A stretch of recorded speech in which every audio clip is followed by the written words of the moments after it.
તો આ તરફ સાબરકાંઠાના હિંમતનગર માર્કેટમાં ખેડૂતોએ મગફળીની હરાજી બંધ કરાવીને હોબાળો મચાવ્યો। સરકારે નક્કી કરેલા ટેકાના ભાવે હરાજી શરૂ થતા ખેડૂતો રોષે ભરાયા છે, તેમજ મગફળીની હરાજી બંધ કરાવી છે। હિંમતનગર ઉપરાંત આસપાસના પંથકના ખેડૂતો પણ આ એપીએમસીમાં પહોંચી રહ્યા છે। તો મહત્વના સમાચાર સામે આવ્યા છે। હિંમતનગરમાં એપીએમસીની અંદર ખેડૂતોએ મગફળીની હરાજી બંધ કરાવી છે। મગફળીના ઓછા ભાવ મુદ્દે ખેડૂતોએ હોબાળો મચાવ્યો, તેમજ હરાજી પણ બંધ કરાવી છે। એક તરફ આમ આદમીના ચહેરા પર ચમક આવી છે। સિંગતેલના ડબ્બાના ભાવ ઘટી રહ્યા છે, ₹50નો વધુ એક વખત ઘટાડો નોંધાયો છે।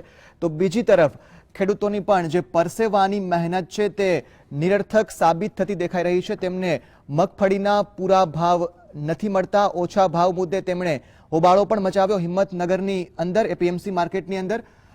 ત્યારે એક તરફ જે રીતે તહેવારની સિઝનમાં મગફળીના સિંગતેલના ડબ્બાના ભાવ સતત ઘટી રહ્યા છે, તે જોઈને તહેવારને લઈને પણ ગૃહિણીઓના ચહેરા પર ચમક આવી છે।